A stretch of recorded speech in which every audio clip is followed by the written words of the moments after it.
Alrighty. Well, good morning. As you can see, Rocky's fast asleep on his coat.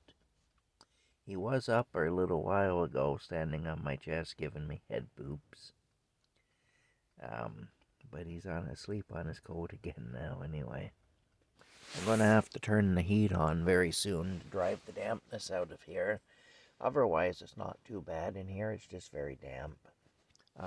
The hot water bottles in the bed are helping quite a bit, though.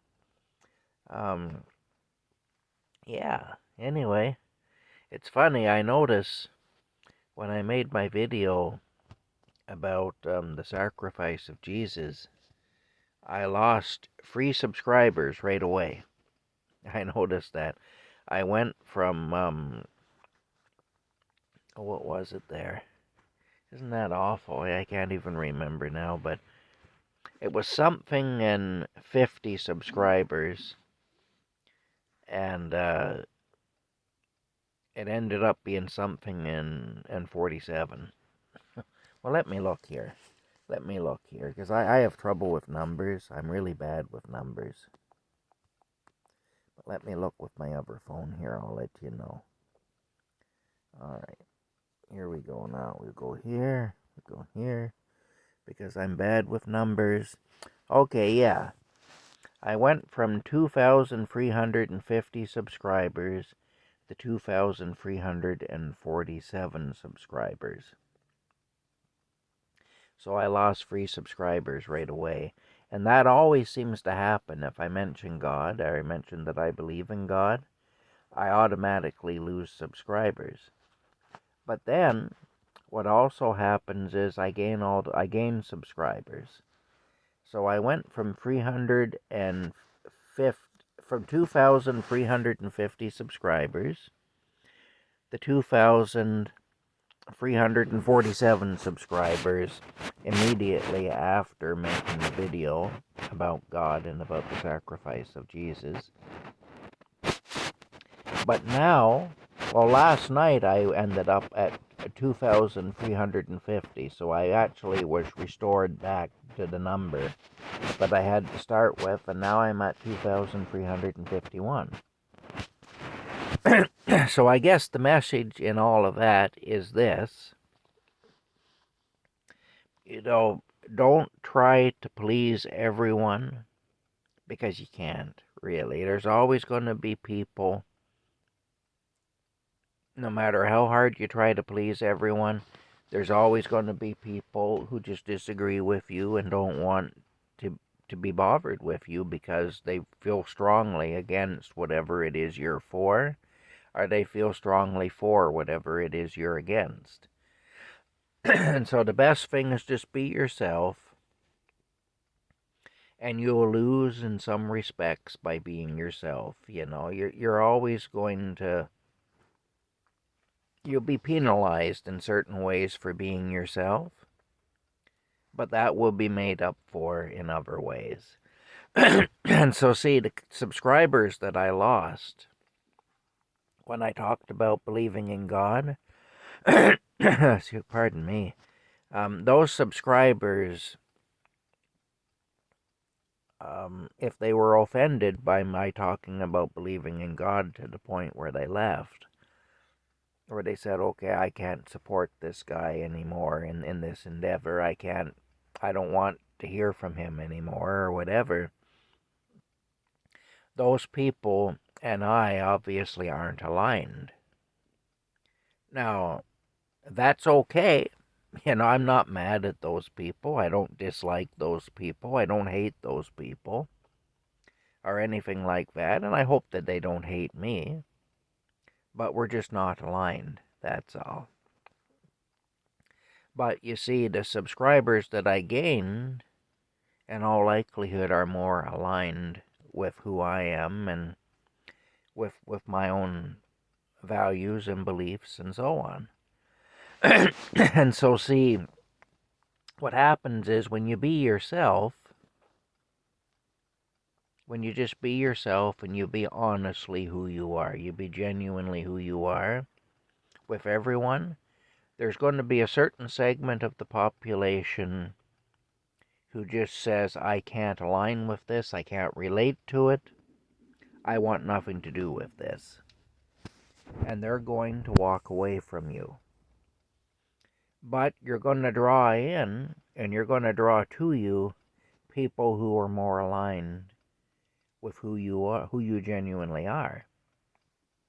And it's far easier to be who you are for everybody and then just let the chips fall where they may than it is to customize who you are to each individual and to try to keep it straight. It's like somebody telling lies. In order to be a liar, I had a friend one time who used to say, in order to be a liar, you have to have a good memory. And that is true, because you got to remember every lie you told. That this friend of mine who was a mechanic, we went out to a place one time where a guy had a bunch of old cars for sale. And this guy was a compulsive liar anyway. And he would be, we were walking around with him on the property. And when we were walking around with him on the property, we'd pass an old car, and he'd tell us some story about that car. And we'd keep on going. And then on our way back through, we'd pass the same old car, and he'd tell us a completely different story about it. He literally couldn't remember. He couldn't keep his story straight. He couldn't remember what he told us 5 minutes earlier. So every time we walked past certain vehicles, he'd tell us stories about them. But the stories were all different, because he couldn't remember what he had said only 2, 3, 4, 5, 6 minutes ago. And I remember when we were leaving there, I said to my friend, I said, that guy, I said, he had 8 different stories for everything in there, I said he couldn't keep any of them straight. I said he was obviously a liar. I said the guy's just an awful liar. And my friend just looked at me and said, you got to have a real good memory to be a good liar, Tom. And he was right. He was right about that, So that's the thing. If you go through life trying to feel everybody out and figure out what they're about and then trying to align with them, even when it goes against who you truly are, what you're doing really is you're lying. And sooner or later you'll get caught. It's always best, and you put yourself under a lot of stress because you got to remember, okay, who am I to this person? Who am I to that person? And so on like that. And you got to hope you don't get 2 people who you are 2 different people with in the same room together, because then you're really screwed. Because how are you going to act one way and act another way at the same time? So, I mean, yeah, it's always better just to be who you are, even though it will set you up for a lot of conflict. In the short term, it's still a lot better just to be who you are. So anyway, to my subscribers who left, I wish you well. I understand that we just don't align in our, they're probably not going to see this because they've left. They probably don't have any interest in seeing anything I put out at this point. But if they do see it, like I say, I wish you all well, and I understand that we just don't align in our personal viewpoint and our personal beliefs, and that's okay. I uphold you and your right to your beliefs, even if you find my beliefs offensive. I still uphold you and your right to your beliefs. And so, good luck to you, and I wish you nothing but the best, And I have no animosity toward anyone just because they disagree with me, I mean, like I say, it's all good anyway. I have no animosity there towards anyone for that reason. And to my new subscribers, welcome. you know. Welcome to the channel. I hope you enjoy the content I put out. I'm basically just documenting my experience in this situation. And as I have explained on some other videos, I started the channel. Well, I started the channel before I ever really seriously started it. I started it more just because to be on YouTube and to really utilize YouTube, you kind of have to have a channel. And I put a little bit of content on it in the beginning, but not very much. It was just, I might have had 3 or 4 videos up there, just about this, that, and the other thing. But I didn't really start it in earnest until after I became homeless. And the reason, well, my reasons for starting the channel were partly to document my situation, which is the situation which is facing a lot of people right now. In my country of Canada, the homeless numbers are just through the roof. We've got homeless encampments in public parks, and we've got people on the streets and everything else. And a lot of people just can't afford to live. The cost of living has gone up so much, and so we're losing our homes. Plus, if you're a renter like I was, what happened to a lot of us is the value of the place we were renting skyrocketed. And then the owner sold the place because they could make a huge profit. My landlord bought the house that I was living in 2016 for $60,000. He turned around and sold it in 2021 for $150,000. So that's a nice little profit, you know.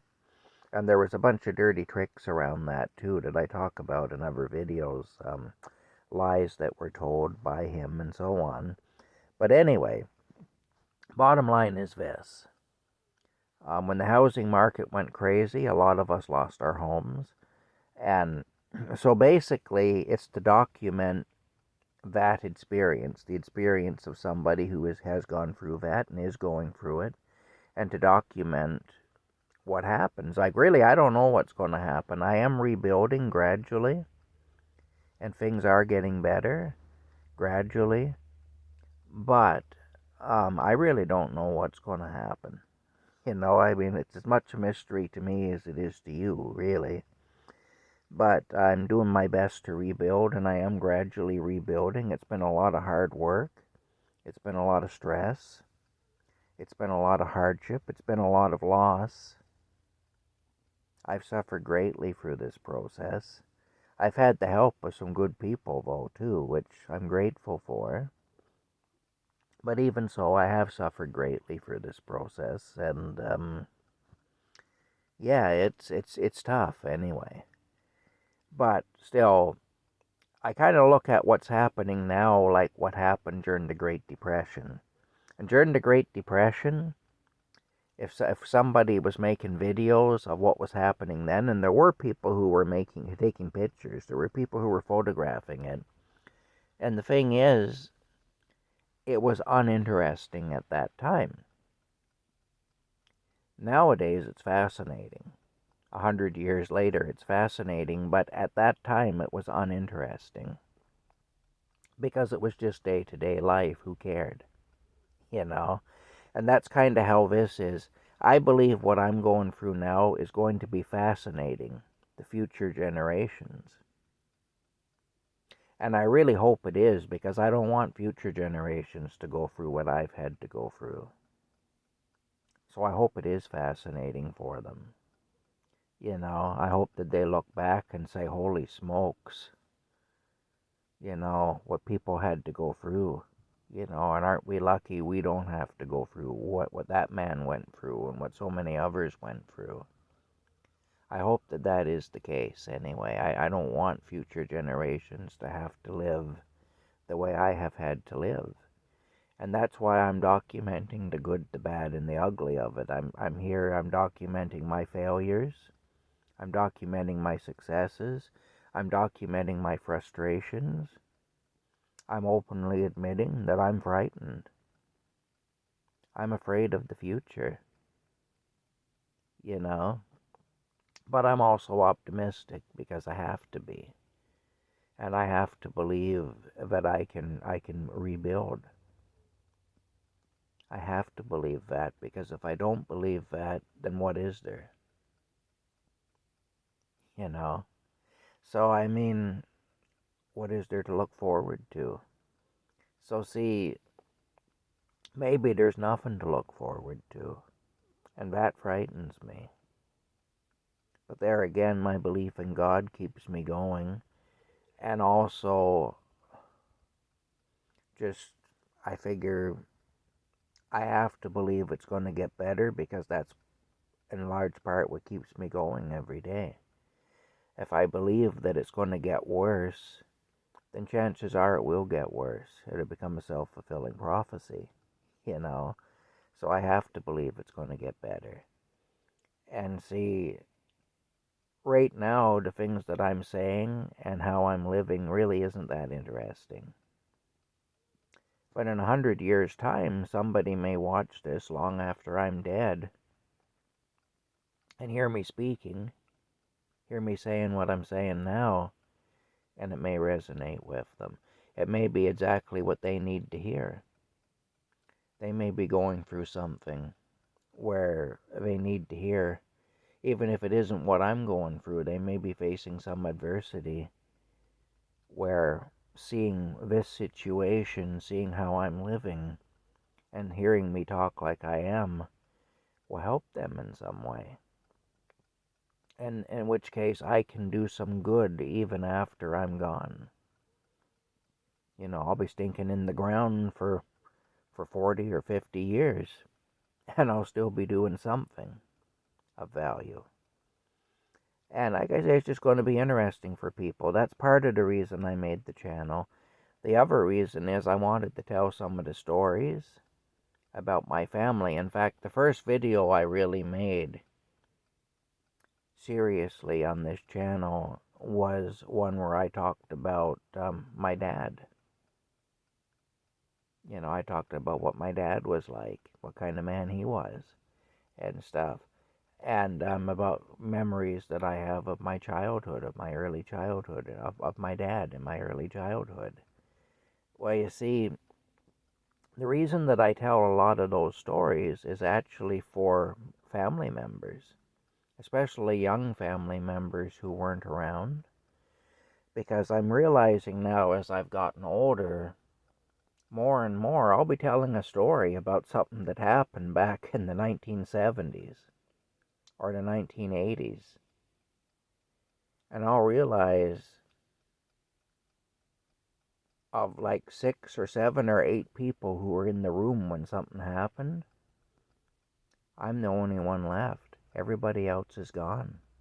I'm the only living person that was a witness to that. Or there may be one other living person and they're elderly.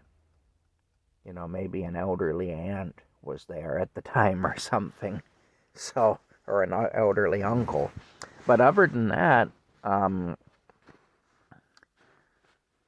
everybody else is gone.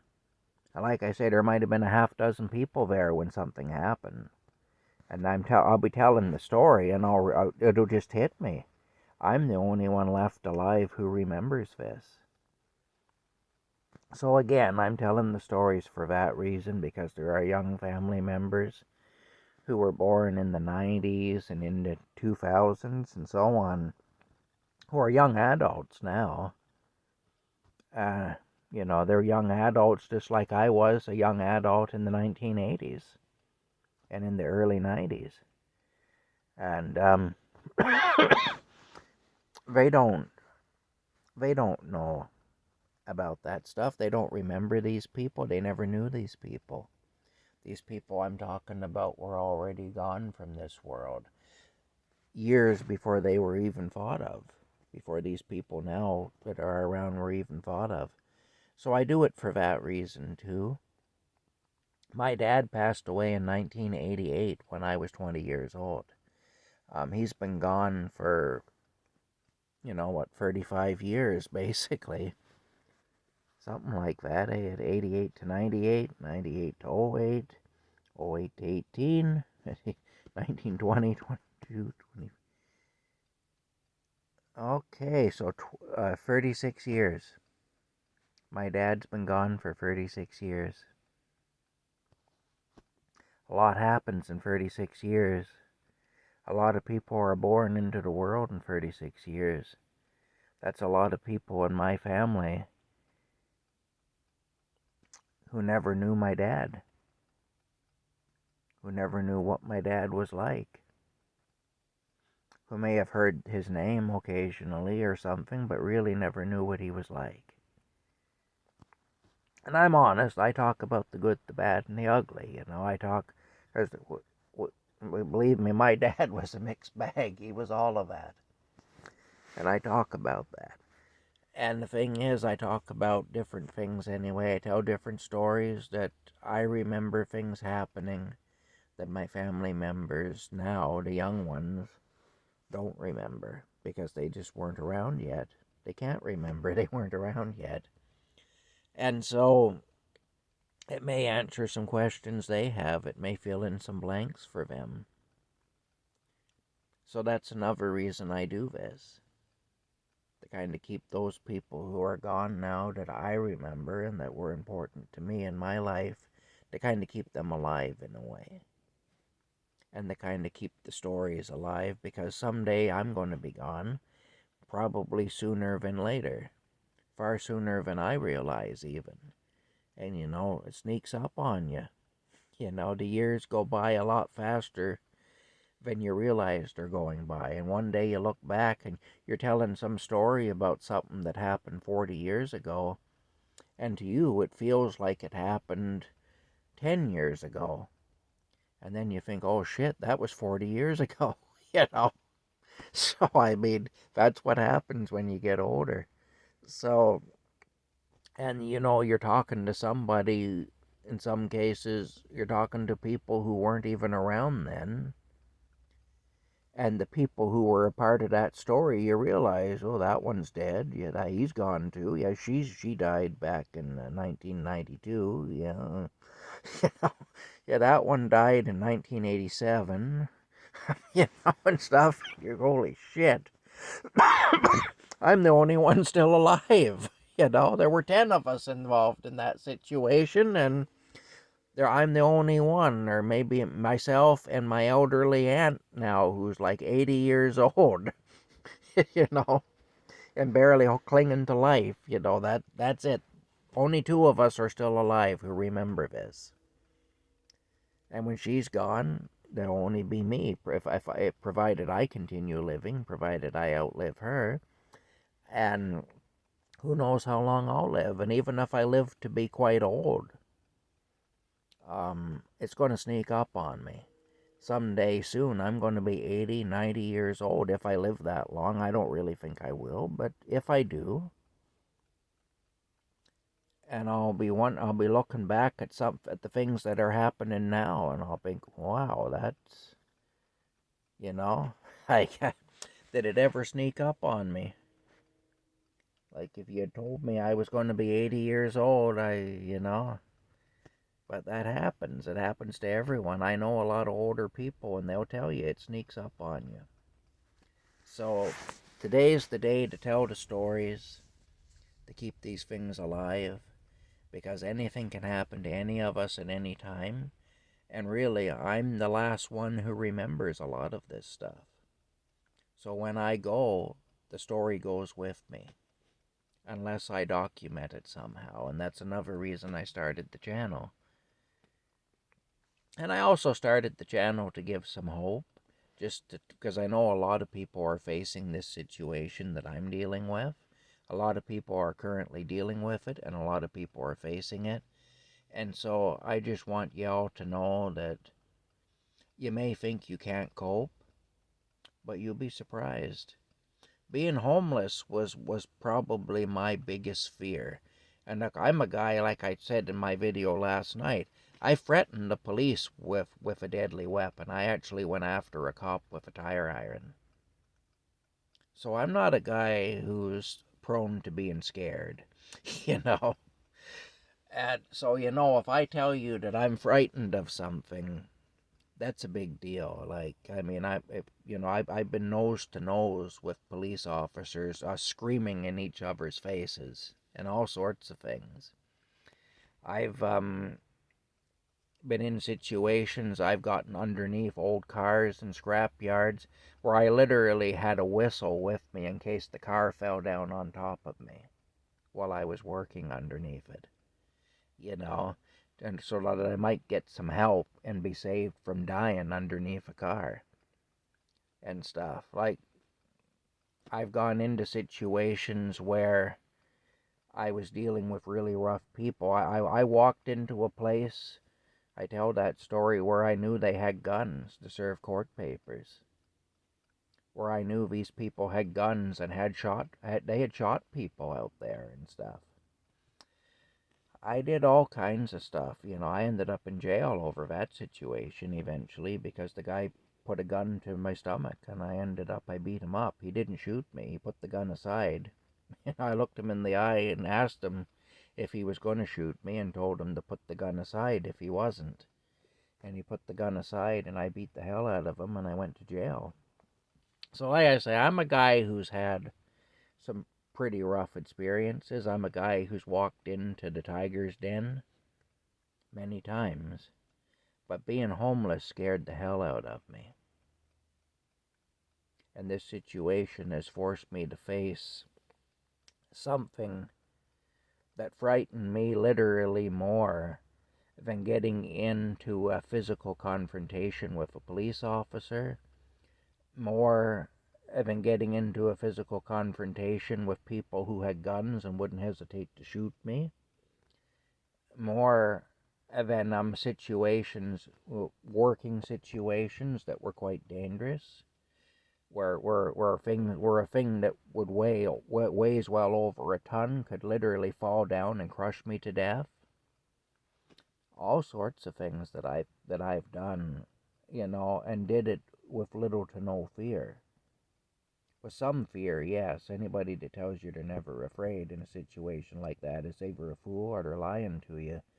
But, still, I wasn't terrorized by it. I was able to face it and to do it because I was able to say, well, this needs to be done, so I'm going to do it.